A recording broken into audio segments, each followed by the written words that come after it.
আমি পায়েল সরকার। আমার স্বামী মারা যান বিয়ের ৬ মাসের মধ্যে। আমার বাবা খুবই গরিব। আমাকে খুব কষ্ট করে একটা ধনী পরিবারের সাথে বিয়ে দেন। অনেক কষ্ট করে বিয়ে দিয়েছিলেন আমার বাবা। বিয়ের ৬ মাসের মাথায় আমি স্বামী হারিয়ে আবার বাবার বাড়ির দরজায় এসে দাঁড়াতে হয়। আমার বাবার বাড়িতে মা নেই, সেজন্য ভীষণ ভয় করত। বাবা যদি কিছু বলেন কার আঁচলে মুখ লুকাবো। ঘরের সৎ মা আছেন, সেজন্য ভয়টা একটু বেশি। আমার সৎ মা আমাকে মোটেও সহ্য করতে পারে না। তারপর হঠাৎ একদিন আমার শ্বশুর আমাদের বাড়িতে আসেন আর বলেন, আমি চাই আপনার মেয়েকে আবার আমার বাড়িতে নিয়ে যেতে। যদি আমাকে দেন তখন আমার সৎ মা রাজি হয়ে যান, কিন্তু আমার বাবা বললেন, এখন তো আপনার ছেলে নেই, তাহলে ওকে নিয়ে কি করবেন? আমার মা তখন বাবার সাথে ঝগড়া শুরু করেন আর বলেন, এত কথা কিসের? উনি বলছেন নিয়ে যাবেন, নিতে দাও। উনার বাড়ির বড় ছেলে মারা গেছে, তাতে কি হয়েছে?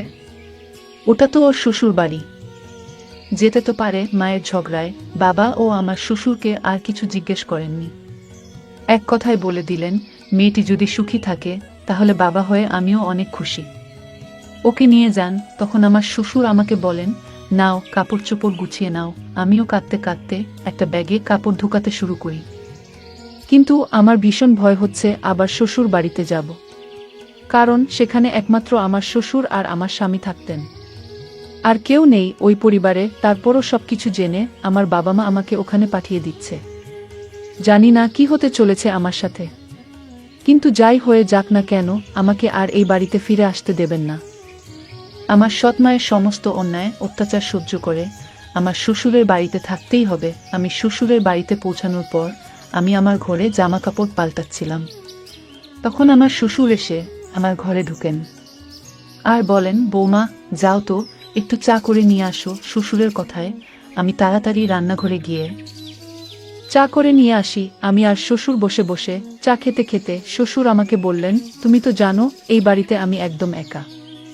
আমার ছেলে ছিল একমাত্র সন্তান। তোমার শাশুড়িও অনেক আগে মারা গেছে। সেজন্য আমি তোমাকে এই বাড়িতে নিয়ে এসেছি, যাহাতে আমি বুঝতে না পারি যে এখানে আমি একা আছি।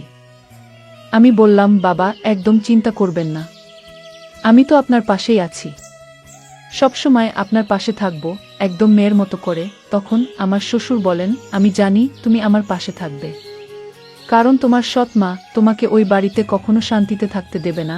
কিছুদিন এভাবে ভালোই কাটল।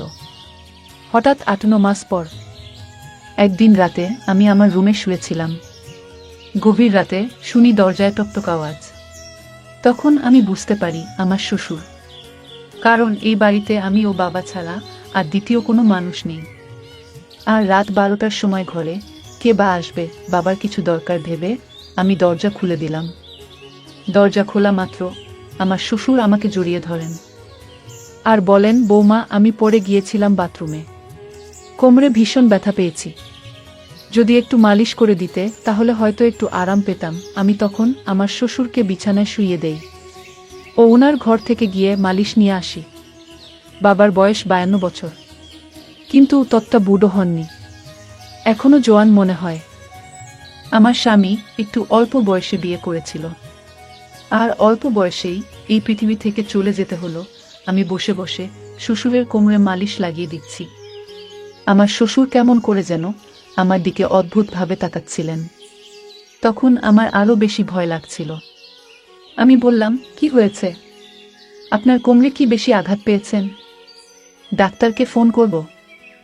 আমার শ্বশুর বলল, না বৌমা থাক, তুমি মালিশ করে দিচ্ছ, এতেই আমি অনেক আরাম পাচ্ছি, ডাক্তারকে আর ফোন করতে হবে না। শ্বশুরের এমন অদ্ভুত আচরণ দেখে আমি বলি, বাবা আপনি বরং এখানেই শুয়ে পড়েন, আপনার কোমরে ব্যথা নিয়ে কি করে ঘরে যাবেন? আমি বরং আপনার ঘরে গিয়ে ঘুমিয়ে পড়ি আমার কথা শুনে। আমার শ্বশুর বলে, এটা কি বলছো বৌমা? এই অবস্থায় আমাকে এই ঘরে একা ফেলে তুমি চলে যাবে? রাতে যদি আমার বাথরুমে যাওয়ার দরকার পড়ে তাহলে আমি একা একা কি করে যাব? তার চেয়ে বরং তুমি এখানেই শুয়ে পড়ো। বাবার কথায় আমিও ভয়ে ভয়ে আমার ঘরের সোফায় শুয়ে পড়ি। তখন আমার শ্বশুর আমাকে বলে, আমি চাইলে আবার বিয়ে করতে পারতাম, কিন্তু তোমার দিকে তাকিয়ে আমি আর বিয়ে করিনি। আমার ছেলে মারা যাওয়ার পর আমি ভেবেছিলাম আবার বিয়ে করব। কিন্তু তখন আমার মনে হলো তোমার সৎ মা তোমাকে ওই বাড়িতে কখনো শান্তিতে থাকতে দেবে না। সেজন্য তোমাকে আমার বাড়িতে নিয়ে আসি। আমার ছেলে মরার আজ 11 মাস হয়ে গেছে। আজ পর্যন্ত আমি তোমার কাছে খারাপ কিছু চাইনি। তাই আজ আমি তোমার কাছে কিছু চাইব। আশা করি আমাকে ফিরাবে না। তখন আমার শ্বশুর বলল, আমি চাই তুমি আমাকে বিয়ে করে নাও, তাহলে কেউ আর কিছু বলতে পারবে না। তখন আমি আমার শ্বশুরকে বলি, বাবা আপনি এসব কি বলছেন? আপনি আমার বাবার মতন, আপনি আমার শ্বশুর, আর শ্বশুরের সঙ্গে কি বিয়ে সম্ভব? তখন বাবা বলেন, দেখো বৌমা, আমি মানছি যে একসময় আমি তোমার শ্বশুর ছিলাম, কিন্তু 11 মাস হয়ে গেছে তোমার স্বামীর মৃত্যুর। এখন আমাদের মধ্যে আর তেমন কোনো সম্পর্ক নেই। আর আমার দিকে দেখো তো, আমি কি এতটাই বুড়ো হয়ে গেছি যে আমি কিছু করতে পারবো না? তুমি ভেবে দেখো, আমাকে বিয়ে করলে তোমার সৎ মায়ের থেকে একটু শান্তিতে থাকতে পারবে এই বাড়িতে। তা না হলে আমার এভাবে জীবন চলবে না। আমাকে আবার কাউকে না কাউকে তো বিয়ে করতেই হবে। যদি আমি অন্য কাউকে বিয়ে করি, তাহলে এই অবস্থায় তুমি আমার বাড়িতে থাকতে পারবে না। তার চেয়ে বরং আমি যা বলছি সেটা মেনে নাও। শ্বশুরের কথা শুনে আমি ভীষণ ভয় পেয়ে যাই, কারণ একটু আশার আলো পেয়েছিলাম যে আমার শ্বশুর আমাকে আশ্রয় দিয়েছেন। কিন্তু উনার মনেও নিজের স্বার্থের কথা শুনতে পেলাম। এখন আমি কি করব? আমি জানি না। আমার কাছে কোনো রাস্তাটা ভালো। এখন যদি আমি শ্বশুরের কথায় রাজি না হই, তাহলে আমার শ্বশুর আমাকে এই বাড়ি থেকে তাড়িয়ে দেবেন, আর আমি বাবার বাড়িতে গিয়ে কোনো শান্তি পাবো না। বরং আমার জন্য বাবা ও মায়ের দিনরাত ঝগড়া লেগেই থাকবে।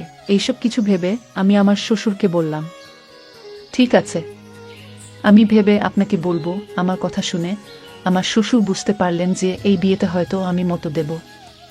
আমার শ্বশুর আমাকে কোনো মতেই ছাড়তে চাননি। তিনি আমাকে যে কোনো মূল্যে রেখে দিতে চেয়েছিলেন, কারণ আমি দেখতে অনেক সুন্দর ছিলাম এবং আমার শরীরের ফিগারও খুব ভালো ছিল। আমার শ্বশুর আমাকে ঘর থেকে বেরিয়ে যেতে চাননি কোনোভাবেই। তিনি আমাকে জোর করে নষ্ট করতে চেয়েছিলেন। কিন্তু বিয়ে ছাড়া আমি আমার শ্বশুরের সাথে কোনো ধরনের সম্পর্কে যেতে পারবো না। আর এই বাড়িতে থাকতে হলে অবৈধ সম্পর্কে না জড়িয়ে বৈধভাবে থাকা বেশি উত্তম।